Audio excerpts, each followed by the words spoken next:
மக்களில் 4 வகை உண்டு என்று சொல்லப்படுகிறது. அவர்கள் பக்தர்கள், முமுட்சுக்கள், முக்தர்கள், நித்தியர்கள். உலக வாழ்க்கை ஒரு வலை போன்றது. மக்கள் மீன்கள்.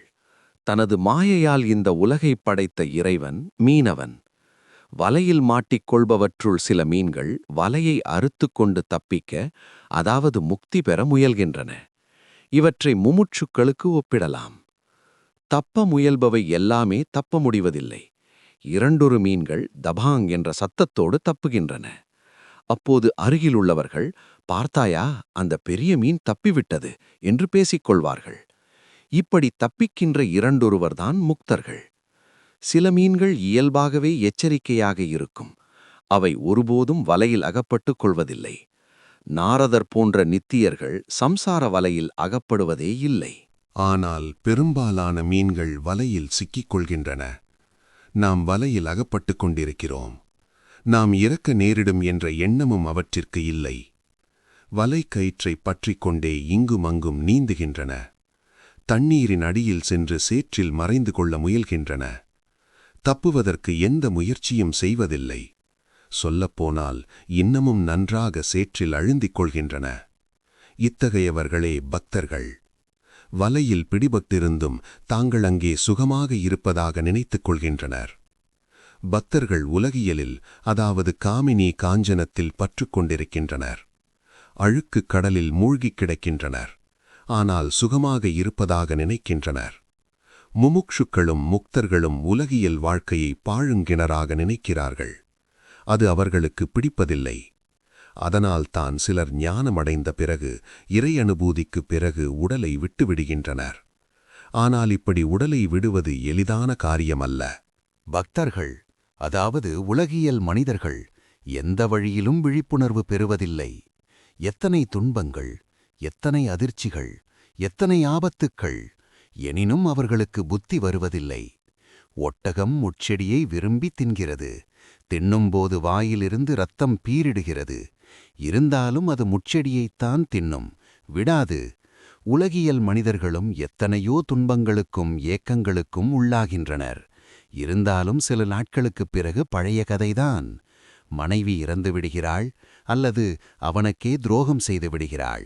இதற்குப் பிறகும் அவன் மறுமணம் செய்து கொள்கிறான். குழந்தை இறந்துவிட்டாலோ எவ்வளவு துக்கம்! ஆனால் சில நாட்களுக்குள் எல்லாம் மறந்து போகின்றன. குழந்தையை இழந்த தாயே சில நாட்களுக்குப் பிறகு தலையை வாரிக்கொள்கிறாள், நகைகளை போட்டுக்கொள்கிறாள். பெண்ணின் திருமணம் காரணமாக சொத்துக்கள் அனைத்தையும் இழக்கின்றனர். அப்படியிருந்தும் ஆண்டுதோறும் பெண் குழந்தைகளை பெற்றெடுக்கின்றனர். நீதிமன்றத்தில் வழக்காடி எல்லா சொத்துக்களையும் இழக்கின்றனர். ஆனால் மறுபடியும் வழக்கு தொடர்கின்றனர். ஏற்கனவே பிறந்திருக்கின்ற குழந்தைகளுக்கே சோறு போட வழியில்லை. படிக்க வைக்க முடிவதில்லை. நல்ல வீட்டில் வாழ வைக்க முடிவதில்லை. ஆனாலும் ஆண்டுதோறும் குழந்தைகளை பெற்றுக்கொள்வதற்கும் குறைவில்லை. சில வேளைகளில் உலகியல் மனிதனின் நிலைமை எலியை பிடித்த பாம்பின் நிலைமையாக உள்ளது. விழுங்கவும் முடிவதில்லை, விடவும் முடிவதில்லை. உலக வாழ்க்கையில் எந்த சாரமும் இல்லை என்பதை பக்தர்கள் ஒருவேளை அறிந்து கொள்ளலாம். இருந்தாலும் அதை அவர்கள் விடமாட்டார்கள். மரி மாங்காய் பழத்தில் இருப்பதெல்லாம் வெறும் தோலும் கொட்டையும்தான். இருந்தாலும் அதை எரிந்து விடுவதில்லை. உலகியல் மனிதனால் இறைவனிடம் மனத்தை செலுத்த முடிவதில்லை.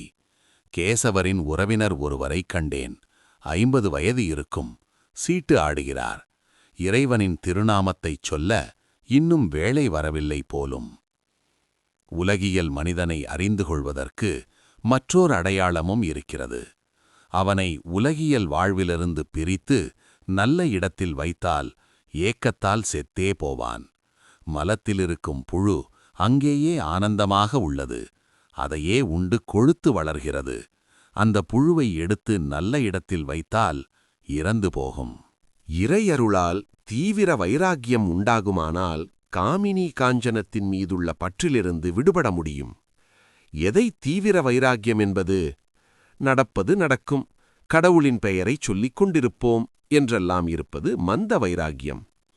தீவிர வைராக்கியம் ஏற்பட்டிருக்கிற ஒருவனுடைய பிராணன் வயிற்றிலுள்ள குழந்தைக்காக தாயின் மனம் துடிப்பதைப் போல் இறைவனுக்காக ஏங்கித் துடிக்கும். தீவிர வைராக்கியம் உள்ளவன் இறைவனைத் தவிர வேறு எதையும் விரும்ப மாட்டான். உலகியல் வாழ்க்கையை ஒரு பாழுங்கிணறாக பார்க்கிறான். அதில் மூழ்கி விடுவேனோ என்று அஞ்சுகிறான். உறவினர்களை கருணாகமாக காண்கிறான். அவர்களிடமிருந்து விலகி ஓட விரும்புகிறான். ஓடியும் விடுகிறான். முதலில் வீட்டிற்கு வேண்டிய ஏற்பாடுகளை செய்வோம், பிறகு இறைவனை சிந்திப்போம் என்ற எண்ணம் அவனிடம் தோன்றவே தோன்றாது. உள்ளே உறுதியானவன் அவன். எதை தீவிர வைராக்கியம் என்று சொல்வது? ஒரு கதை சொல்கிறேன், கேளுங்கள். ஓர் ஊரில் நீண்ட காலமாக மழை பெய்யவில்லை. குடியானவர்கள் வெகு தொலைவிலிருந்து வாய்க்கால் வெட்டி தண்ணீர் கொண்டு வந்தார்கள். ஒரு குடியானவன் உறுதியான மனம் கொண்டவன். வாய்க்காலை ஆற்றில் இணைத்து வயலுக்கு தண்ணீர் கொண்டு வரும் வரை வாய்க்கால் வெட்டுவதை நிறுத்த மாட்டேன் என்று சபதம் செய்து கொண்டான். குளிக்கும் நேரம் வந்தது. மகளிடம் எண்ணெயை அனுப்பி வைத்தாள் அவனது மனைவி. மகள் அவனிடம் வந்து, அப்பா, நேரமாகிவிட்டது, எண்ணெய் தேய்த்து குளியுங்கள் என்று சொன்னாள். அதற்கு அவன், எனக்கு இப்போது வேலை இருக்கிறது, நீ போ என்று சொல்லிவிட்டான். பிற்பகல் வந்தது. மணி 2 ஆயிற்று. குடியானவன் அப்பொழுதும் வேலையை நிறுத்தவில்லை. குளிக்க வேண்டும் என்ற நினைவே அவனுக்கு இல்லை. அப்போது அவனுடைய மனைவி அங்கே வந்து, என்ன இன்னும் குளிக்காமல் இருக்கிறீர்களே? உணவு ஆறிப்போகிறது. நீங்கள் எல்லாவற்றையும் பெரிதாக்கிக் கொள்கிறீர்கள். எதையும் பெரிதுபடுத்துவதே உங்கள் வழக்கமாகப் போய்விட்டது. இன்று முடியாவிட்டால் நாளை செய்யுங்கள், அல்லது சாப்பிட்டு விட்டாவது செய்யுங்கள் என்றாள். குடியானவன் கோபத்துடன் அவளை பார்த்து, புத்தி கெட்டவளே, மழையோ பெய்யவில்லை, இருப்பது இந்த கொஞ்சம் பயிர்தான். இதுவும் வாடிப்போனால் குழந்தைகள் எதை சாப்பிடுவார்கள்? சோறில்லாமல் எல்லோரும் செத்துப்போவீர்கள். இன்று வயலுக்கு தண்ணீர் கொண்டு வந்த பிறகுதான் குளியல் சாப்பாடு பற்றிய பேச்செல்லாம் என்று சபதம் செய்திருக்கிறேன் என்று கூறிவிட்டு மண்வெட்டியால் அவளை அடிக்கவே போய்விட்டான். அவனது கோபத்தைக் கண்ட மனைவி ஓடிவிட்டாள். முதுகெலும்பு ஒடிய நாள் முழுவதும் உழைத்தான். மாலை வேளையாகிய போது வாய்க்காலை ஆற்றோடு இணைத்து விட்டான். தண்ணீர் சளசள என்று வாய்க்கால் வழியாக ஓடி வயலுக்குள் பாய்வதை வரப்பில் உட்கார்ந்து கொண்டு மகிழ்ச்சியுடன் பார்க்கலானான். அவன் மனம் அமைதியுற்றது. ஆனந்தத்தில் மூழ்கியது. வீட்டிற்கு சென்று மனைவியை கூப்பிட்டான். இந்தா, இப்போது எண்ணெய் கொண்டு வா, ஹுக்கா ஏற்பாடு செய் என்றான். பிறகு குளித்துச் சாப்பிட்டான். கவலையற்று படுத்து குரட்டை விட்டு தூங்கினான். இத்தகைய உறுதிதான் தீவிர வைராக்கியத்திற்கு உதாரணம். மற்றொரு குடியானவன். இவனும் வயலுக்கு தண்ணீர் கொண்டு வரும் வேலையில் ஈடுபட்டிருந்தான். அவனுடைய மனைவி வயலுக்குப் போய், அதிக நேரமாகிவிட்டது, வாருங்கள், இப்படி அலட்டிக் கொள்வதில் பயனில்லை என்றாள். அவனும் பதில் எதுவும் பேசாமல் மண்வெட்டியை வைத்துவிட்டு, சரி, நீ கூப்பிடும்போது என்ன செய்வது, வா போகலாம் என்று வந்துவிட்டான்.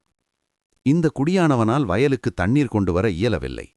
இது மந்த வைராகியத்திற்கு உதாரணம். எப்படி இந்த குடியானவனின் வயலுக்கு தண்ணீர் வரவில்லையோ, அப்படியே மனிதனுக்கு தீவிரமான உறுதி இல்லாவிட்டால் இறையனுபூதி கிடைக்காமல் போய்விடும். காமினி காஞ்சனம்தான் மனிதனை தலைக்குள்ளாக்குகிறது. அவனது சுதந்திரம் போய்விடுகிறது. காமத்தின் காரணமாகத்தான் பணத்தின் தேவையும் ஏற்படுகிறது. அதற்காகத்தான் மற்றவர்களுக்கு அடிமைப்பட நேரிடுகிறது. சுதந்திரம் போய்விடுகிறது. விருப்பம் போல் வேலை செய்ய முடிவதில்லை.